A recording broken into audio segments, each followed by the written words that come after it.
मेरे प्रिय विश्वासियों, आप सबको मेरा शालोम। और मैं परमेश्वर का धन्यवाद करता हूं आपके जीवन के लिए, प्रत्येक दर्शकों के लिए, परिवारों के लिए, मित्रों के लिए, कलीसियाओं के लिए मैं आपका हृदय से धन्यवाद देना चाहता हूं। जब से ये रैप्चर का संदेश मैंने देना शुरू किया है, बहुत सारे लोगों का फोन आया है, मेरे पास रिस्पांस आया है, और बहुत से ऐसे विश्वासी हैं जो सचमुच यीशु मसीह की प्रतीक्षा कर रहे हैं और रैप्चर सेलिब्रेशन में, उत्सव में जाने के लिए तैयार हैं। ये घटना कभी भी हो सकती है। आज के प्रसारण में मैं आपसे ये चर्चा करने जा रहा हूं कि कौन जाएगा रैप्चर में, कौन जाएगा और कौन नहीं जाएगा। अब भाई ये तो बताना बहुत ही जरूरी है, क्योंकि बहुत सारे लोगों के मन में ये प्रश्न है कि क्या मैं सचमुच यीशु मसीह के रैप्चर में बादलों पर उठा लिया जाऊंगा या नहीं। आज बहुत सारे प्रश्नों का उत्तर आपको मिलेगा और मैं विश्वास करता हूं कि आज पवित्र आत्मा आपको रैप्चर के लिए तैयार करेगा। जैसा कि मैंने आपको बताया कि मेरे हृदय में एक बोझ है कि मैं ज्यादा से ज्यादा विश्वासियों को तैयार करूं। आज मैं सबसे पहली बात आपको ये बताना चाहता हूं कि विश्वासी का मतलब है धर्मी जन, और धर्मी वो है जिन्होंने नया जन्म पाया है, और नया जन्म सिर्फ पाया नहीं है लेकिन वे यीशु मसीह में बने हुए हैं। तो आज की चर्चा को हम शुरू करते हैं और हम पढ़ना शुरू करेंगे आज यूहन्ना रचित सुसमाचार उसके 10वें अध्याय से। ये 10वां अध्याय यूहन्ना सुसमाचार का बहुत ही महत्वपूर्ण है, क्योंकि यीशु मसीह ने यहाँ भेड़ों की चर्चा की। अब विश्वासी जो है वो एक भेड़ है, शीप है। यहाँ जीसस ने एक बड़ी अद्भुत बात कही कि मेरी भेड़ें मेरा शब्द सुनती हैं।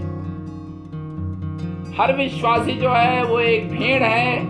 और यहाँ मैं ये भी बताना चाहता हूँ कि यीशु मसीह जो है वो लैम्ब ऑफ गॉड है। हम भेड़ हैं, हम यीशु के पीछे पीछे चलते हैं, हम द्वारपाल के पीछे पीछे चलते हैं। यीशु मसीह द्वार है और द्वारपाल भी है, और कलीसिया जो है यीशु मसीह की दुल्हन है। तो यीशु मसीह अपनी दुल्हन को लेने के लिए आ रहा है और मेमने का विवाह आ रहा है। अब मैं आपको ये बताना चाहता हूं 10वें अध्याय के 5 पद से।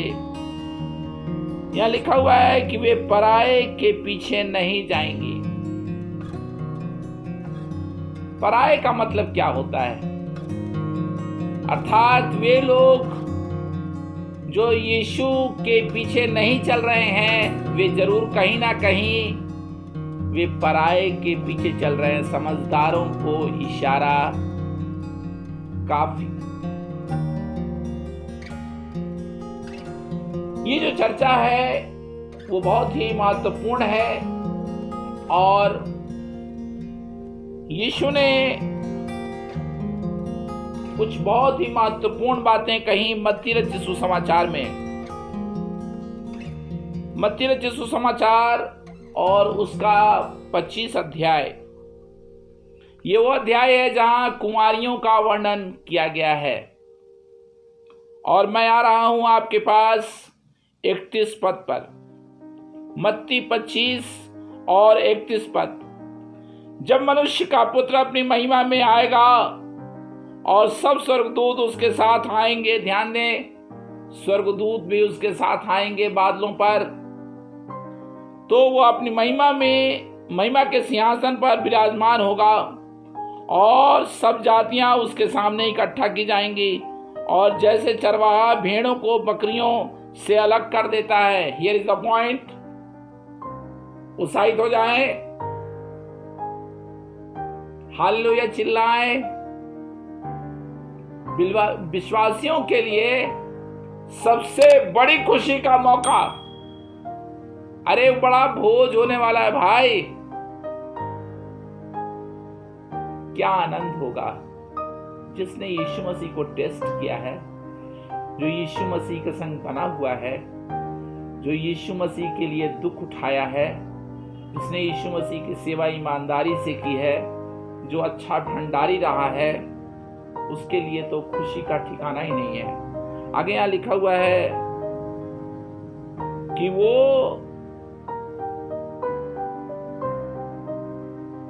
भेड़ों को बकरियों से अलग कर देता है। वंडरफुल।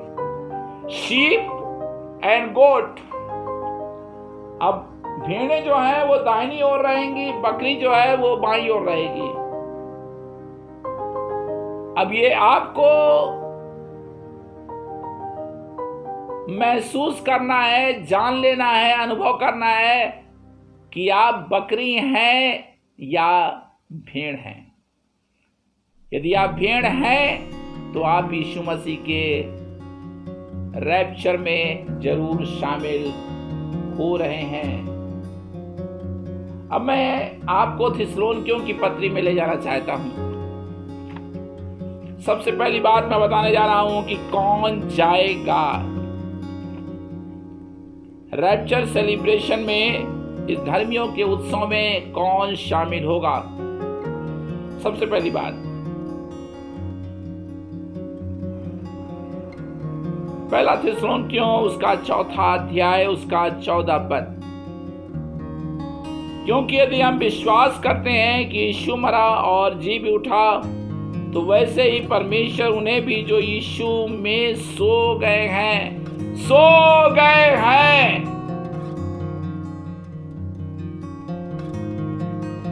वे लोग जो यीशु मसीह में दफन किए गए हैं। बहुत सारे लोगों ने यीशु मसीह को ग्रहण किया, बहुत सारे लोग यीशु मसीह के साथ चलते चलते सो गए, लेकिन बहुत सारे लोग हैं जो क्रिश्चियन तो थे लेकिन वे प्रभु में नहीं सोए। This is very very crucial point. मरे तो बहुत लोग हैं, कब्रें तो बहुत हैं, ऑल ओवर द वर्ल्ड बहुत सारे कब्रिस्तान हैं, लेकिन उन कब्रिस्तानों में कितने वे लोग हैं जो यीशु मसीह में सो गए हैं। उनकी कब्रें खुल जाएंगी रैप्चर के समय, जब तुरही फूंकी जाएगी उनकी कब्रें खुलेंगी। और यहां लिखा हुआ है कि उसी के साथ ले आएगा। उस समय क्या होगा? 15 पद, क्योंकि हम प्रभु के वचन के अनुसार तुमसे ये कहते हैं कि हम जो जीवित हैं और प्रभु के आने तक बचे रहेंगे। अब हम लोग जो बचे रहेंगे, जब यीशु मसीह के आगमन पर, बादलों पर जब वो आएगा, दूतों के संग जब वो आएगा, ललकार के संग जब वो आएगा, तुरही जब फूंकी जाएगी, तो हम लोग जो जीवित रहेंगे हम बादलों पर उठा लिए जाएंगे। बाइबल की शिक्षा बिल्कुल क्लियर है। यदि आप उस समय तक जीवित रहेंगे तो आप यीशु मसीह के साथ उठा लिए जाएंगे। अब यहां मैं कुछ महत्वपूर्ण बातें कहने जा रहा हूं। नए जन्म पाए हुए विश्वासी जरूर उठा लिए जाएंगे, लेकिन इसको मैं थोड़ा सा क्लियर करना चाहता हूं। बहुत सारे लोगों ने बड़े बड़े कन्वेंशन में चर्च में, सभाओं में, प्रार्थना सभाओं में या जैसे भी हो, वचन को सुनकर पवित्र आत्मा को पा करके यीशु मसीह को ग्रहण किया। लेकिन शायद आपने 25 साल पहले ग्रहण किया, 50 साल पहले ग्रहण किया, और आज की डेट में आप उतने सरगर्म विश्वासी हैं या नहीं? आप जुड़े हुए हैं कि नहीं? आप चल रहे हैं कि नहीं? क्योंकि यीशु ने एक शब्द का प्रयोग किया, भंडारीपन। Have you been a good steward? क्या आप अच्छे भंडारी रहे हैं? क्या आप अच्छे सेवक रहे हैं? क्या आप मरियम के समान यीशु के चरणों में बैठे हैं? आपने कैसा अपना रिलेशनशिप यूहन्ना 15 अध्याय के अनुसार मेंटेन किया है? केवल बॉर्न अगेन होना ही जरूरी नहीं है, रिलेशनशिप को मेंटेन करना और वेटिंग करना। वे लोग जो यीशु मसीह के आने का इंतजार कर रहे हैं, तैयारी कर रहे हैं, वे लोग जरूर यीशु मसीह के आगमन पर रैप्चर में शामिल हो जाएंगे। अब मैं आपको यह बताने जा रहा हूं कि कौन नहीं जाएगा। अब ये तो अच्छी खबर नहीं है, क्योंकि जाना तो सब चाहते हैं, लेकिन मुझे यह बताना ही होगा कि कौन नहीं जाएगा। पहली बात, वे लोग जो तैयार नहीं हैं, तैयारी से मेरा मतलब, मेरा इशारा उन कुंवारियों की तरफ है, 10 कुंवारियों की तरफ है। जो तैयार थी वो दूल्हे के साथ भोज में शामिल हो गई, लेकिन जो तैयार नहीं थी, जो 5 मूर्ख थी, वे बाहर ही रह गई। If you are not waiting for Jesus, आज बहुत सारे लोग हैं जो वेट नहीं करना चाहते। वो सोचते हैं अरे अभी बहुत टाइम है, तैयारी कर लेंगे यार, बाइबल पढ़ लेंगे, वर्शिप कर लेंगे, पहले जरा घर बना ले, पैसा जमा कर ले। अरे नौकरी से तो समय ही नहीं मिलता है रंजीत भाई, इतना जंजाल हम फैलाए हुए हैं बिजनेस का। आपको ये बता देना चाहता हूं कि those who are busy people and those who are not maintaining their relationship with God, they will never go. No. ये जो है वो हल्की बात नहीं है भाई। आप इसके साथ गेम प्ले नहीं कर सकते। जब मैं इस समय प्रचार कर रहा हूं, बहुत सारे लोग अपने जीवन को चेक कर रहे हैं। इसीलिए यीशु मसीह ने कहा, जागते रहो और प्रार्थना करते रहो। यहां एक शब्द बोलना चाहता हूं जो मेरे दिल में बह रहा है इस समय। एक विश्वासी के रूप में आपको प्रार्थना का जीवन, वचन का जीवन प्रतिदिन मेंटेन करना चाहिए। If you are only a Sunday Christian, that is not sufficient. केवल यदि संडे क्रिश्चियन है आप, तो वो आपके लिए काफी नहीं है। यदि आप केवल YouTube पर मैसेज सुनते हैं, तो वो आपके लिए काफी नहीं है। उधार लिया हुआ मसीही जीवन कब तक जिएंगे? Sitting at the feet of Jesus.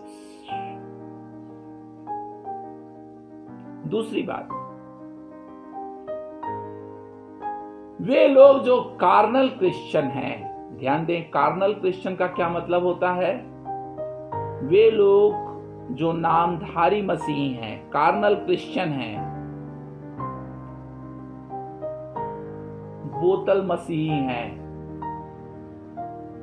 शरीर में जीवन बिता रहे हैं, केवल नाम के क्रिश्चियन हैं। मुझे याद है, मैं कुछ साल पहले जब इलाहाबाद में था, तो क्रिसमस का दिन आया और मैं एक ही दिन पहले क्रिसमस के घर आया था सभाओं से, झारखंड से लौटकर, और मेरे बच्चे चर्च चले गए थे, मेरा परिवार सब चला गया था, मैं घर में सो रहा था। तो हमारे पड़ोस से एक बहन आई और बोली, भैया, रंजीत भैया, आज आप चर्च नहीं गए? मैंने कहा, मैंने आपके लिए जगह छोड़ दी थी। हम तो हमेशा ही चर्च जाते हैं, हमेशा चर्च में ही रहते हैं, हम परमेश्वर की उपस्थिति में रहते हैं। मेरे कहने का मतलब वो समझ गई। मेरे मित्रों, चर्च जाना काफी नहीं है, चर्च में जुड़े रहना। और ये चर्च क्या है? ये चर्च बॉडी ऑफ क्राइस्ट है। इस कलीसिया का सिर यीशु है। जब आप यीशु में जुड़े रहते हैं, यीशु में बने रहते हैं, यीशु मसीह से प्यार करते हैं, let me ask one question, do you love Jesus? Let me repeat, do you love Jesus? मुझे याद है जब बहुत साल पहले मैंने एक दर्शन देखा था डॉक्टर डीजीएस दिनाकरन के साथ। यीशु मसीह को जब मैंने देखा था तो यीशु ने मुझसे पूछा था, वे क्षण जब याद आते हैं तो मुझ पर अभिषेक बहने लगता है। जीसस ने भोर के समय एक दर्शन में आकर के मुझसे पूछा। थोड़ी देर के लिए डॉक्टर डीजीएस दिनाकरन भी थे और वे चले गए। फिर मैं जीसस के साथ अकेला हो गया तो जीसस ने मुझसे पूछा, Ranjit, do you love me? तो मैंने कहा, प्रभु, सच ये है कि मैं तुझसे प्यार नहीं करता। मैं अपनी पुस्तकों से, अपनी सीडी से, अपनी मिनिस्ट्री से ज्यादा प्यार करता हूं। जीसस ने कहा, बिल्कुल ठीक बोला बेटा। ये वो दिन थे जब मैं बहुत भयंकर समस्याओं से गुजर रहा था और मैं मिनिस्ट्री छोड़ देना चाहता था। लेकिन उस भोर में जब यीशु आया, उसने कहा, चिंता मत कर, अपना जीवन पूरी तरीके से समर्पित कर मेरे लिए। और कुछ दिनों के बाद मैंने एक हेवनली विजन देखा। मेरी सेवकाई पर एक नया अभिषेक आया और यीशु ने स्वतंत्र की सेवकाई को पूरी तरह रूपांतरित कर दिया। मैं आपसे पूछना चाहता हूं, डू यू लव जीसस? आज की दुनिया में लोगों के पास यीशु मसीह के लिए समय नहीं है। लोग दान तो देना चाहते हैं, बाइबल तो पढ़ना चाहते हैं, लेकिन उनके अंदर वो बुलाहट नहीं है। वे हल पर हाथ रखकर बार बार दाएं बाएं देखते रहते हैं। कौन जाएगा? वे लोग जो कार्नल क्रिश्चियन हैं, कार्नल क्रिश्चियन आपको ऑल ओवर द वर्ल्ड मिल जाएंगे। जो नाम के मसीह हैं, जिनका यीशु मसीह से कोई लगाव नहीं है, वे शरीर में जीवन बिता रहे हैं। इसीलिए रोमियो की पत्री में लिखा हुआ है, संसार के सदृश ना बनो। इसका मतलब क्या है? संसार के सदृश ना बनो का मतलब होता है संसार में तो रहो, क्योंकि मैं संसार से अलग नहीं हो सकता। मुझे तो मार्केट जाना ही होगा, मुझे तो जॉब करना ही होगा, मुझे तो पैसा कमाना होगा, मुझे तो फैमिली को चलाना होगा। लेकिन मैं संसार में रहते हुए भी मैं संसार में नहीं, यीशु का हो करके जीवन बिताऊंगा। और मैं आपको बताना चाहता हूं कि आपको समझौता करने वाला मसीही नहीं बनना है। नो कॉम्प्रोमाइज, शैतान से नो कॉम्प्रोमाइज, संसार से नो कॉम्प्रोमाइज और शारीरिक अभिलाषाओं से no compromise. World, devil and flesh, ये तीन हमारे बहुत बड़े दुश्मन हैं और हमें इनसे कोई समझौता नहीं करना है। यदि आप रैप्चर में जाना चाहते हैं तो आपके लिए बहुत जरूरी है कि आप एक ऐसा जीवन बिताएं जो परमेश्वर की दृष्टि में ग्रहण योग्य है। अब मैं जल्दी से मत्ती रचित सुसमाचार 21 अध्याय 31 वर्ष को पढ़ना चाहता हूं। हालेलुया, धन्यवाद यीशु। कार्यक्रम को देखते रहें, उठ करके कहीं ना जाएं, क्योंकि कुछ ही देर बाद मैं आपके लिए प्रार्थना करना शुरू कर दूंगा। मत्ती उसका 21 अध्याय और मैं 31 पद को 31 वर्ष को पढ़ रहा हूं। यीशु ने उनसे कहा, मैं तुमसे सच कहता हूं कि महसूल लेने वाले, ध्यान दें, महसूल लेने वाले और वेश्याएं तुमसे पहले परमेश्वर के राज्य में प्रवेश करते हैं। यीशु मसीह जो है वो एक बहुत ही महत्वपूर्ण प्रश्न का उत्तर दे रहा है यहाँ पर। आप सभी जानते हैं कि यीशु मसीह फरीसियों और सदूकियों के विरुद्ध था। वो धर्म का प्रचार नहीं करता था, वो धर्म के ढांचे के काफी खिलाफ था। क्रिश्चियनिटी क्या है? क्रिश्चियनिटी जो है वो रिलीजन नहीं है। हेलो माय फ्रेंड्स, जितने लोग आज कार्यक्रम को देख रहे हैं, मैं आपको बताना चाहता हूं, क्रिश्चियनिटी रिलीजन नहीं है। रिलीजन के कारण ही क्रिश्चियनिटी आज खोखली हो चुकी है, इसकी सामर्थ खत्म हो चुकी है। पवित्र आत्मा का अभिषेक उन विश्वासियों के लिए है, those who are walking in the spirit of the Lord, जो स्पिरिट लेवल में चल रहे हैं, वे उठा लिए जाएंगे। और यीशु यहां पर एक बहुत ही महत्वपूर्ण बात कह रहा है, महसूल लेने वाले और वेश्याएं तुमसे पहले परमेश्वर के राज्य में प्रवेश करते हैं।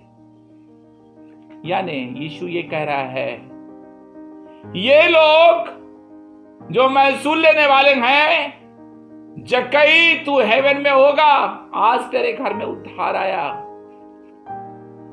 मरियम मगदलीनी को वेश्या कहा गया है, लेकिन मरियम मगदलीनी स्वर्ग में होगी। ये लोग इसलिए स्वर्ग में होंगे क्योंकि इन्होंने यीशु मसीह को चख करके जाना है। They have tasted Jesus।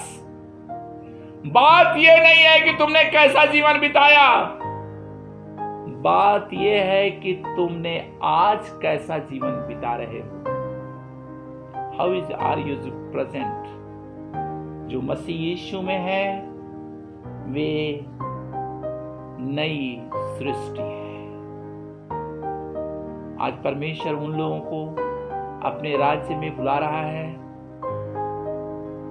जो सचमुच यीशु मसीह को अपना जीवन देना चाहते हैं। इससे पहले कि मेरा कार्यक्रम खत्म हो, मैं एक इनविटेशन देना चाहता हूं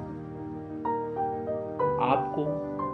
यदि आपने अभी तक यीशु मसीह को अपना उद्धारकर्ता ग्रहण नहीं किया, यदि आपने अभी तक यीशु मसीह को अपना जीवन नहीं दिया, पापों से पश्चाताप नहीं किया, नया जन्म नहीं पाया, pick up the phone right now. Phone की घंटी बजाइए, फोन उठाइए, नंबर स्क्रीन पर आ रहा है और मुझसे बात कीजिए। अपना जीवन पूरी तरीके से सरेंडर कर दीजिए। मुझे व्हाट्सएप करिए, मैसेज करिए। हम आपकी मदद करना चाहते हैं, हम आपको अच्छी सी किताब भेजना चाहते हैं। मेरे दिल की ये प्रार्थना है कि आप यीशु मसीह के रैप्चर में शामिल हो जाएं। आइए प्रार्थना करें। यदि इस समय आप यीशु मसीह को ग्रहण कर रहे हैं, उसके राज्य में आ रहे हैं, अपना सब कुछ यीशु को दे रहे हैं, तो मुझे फोन जरूर कीजिएगा। शांत मत रहिएगा, फोन कीजिएगा, क्योंकि फोन के द्वारा ही मुझे पता चलेगा कि मेरे मैसेज ने आपको छू लिया है और आपने अपना लाइफ यीशु मसीह के लिए सरेंडर कर दिया है। एक और बात, अकेले मत जाइएगा रैप्चर में, अपने परिवार को लेकर जाइएगा, ताकि एक बड़े आनंद का समय होगा। जो मनुष्य अपने धन के बारे में ज्यादा सोचता है, प्रॉपर्टी के बारे में ज्यादा सोचता है, जो यहाँ वहाँ की बातों में उलझा रहता है, ऐसे लोगों से मैं कहना चाहता हूँ, दाएं बाएं मत देखिए, सिर्फ यीशु की ओर देखिए। आइए प्रार्थना करें। प्यारे प्रभु, आज सुबह हम तेरे पास आते हैं और यीशु मसीह के नाम में कहना चाहते हैं, जितने दर्शकों ने प्रभु जी इस समय अपना जीवन प्रभु यीशु मसीह तुझे दिया है, सबको स्वीकार कर, सबके पापों को क्षमा कर, सबको नया सामर्थ दे। धन्यवाद यीशु, धन्यवाद धन्यवाद धन्यवाद धन्यवाद धन्यवाद। पश्चाताप कीजिए मेरे दर्शकों, जब आप कार्यक्रम को देख रहे हैं अपनी आंखों को बंद करिए, अपने कमरे में घुटनों पर आ जाइए और प्रभु को पुकारिए। वो आपसे बहुत प्यार करता है। कितना पाप किया मेरी बहन तूने, कितना पाप किया भाई तूने, मेरे नौजवान तूने कितना पाप किया। नो प्रॉब्लम, यीशु मसीह तुझे क्षमा करता है। जब जकई को वो क्षमा कर सकता है, मरियम मगदलीनी को क्षमा कर सकता है, सामरी को क्षमा कर सकता है, मुझे क्षमा कर दिया उसने, आपको भी क्षमा कर सकता है। आपको वो उठाना चाहता है। उड़ाओ पुत्र के जीवन को यीशु ने छू लिया, पिता ने उसे चूम लिया। गॉड वांट टू किस यू। आज के कार्यक्रम में मैं आपसे यीशु मसीह के नाम में कहना चाहता हूं, there is hope for you. आपके लिए एक आशा है यीशु मसीह में। उसको अपना जीवन दे दीजिए, दे दीजिए। कल के लिए कुछ मत पोस्टपोन कीजिए, क्योंकि हो सकता है इसी समय जीसस कहीं आ ना जाए। आपको मैं जगाने के लिए प्रार्थना कर रहा हूं यीशु मसीह के नाम में। जितने परिवार जुड़े हुए हैं प्रभु, सबको आशीष दे और तेरे अभिषेक को मैं रिलीज करता हूं। और जो लोग बीमार दुखी हैं, कठिनाई में है, अकाल में है, महंगाई में है, महामारी में है, हर एक को प्रभु अपनी आत्मा के द्वारा छू। थैंक यू लॉर्ड, यीशु मसीह के नाम में आमीन। मारनाथा, मारनाथा, जीसस इज कमिंग।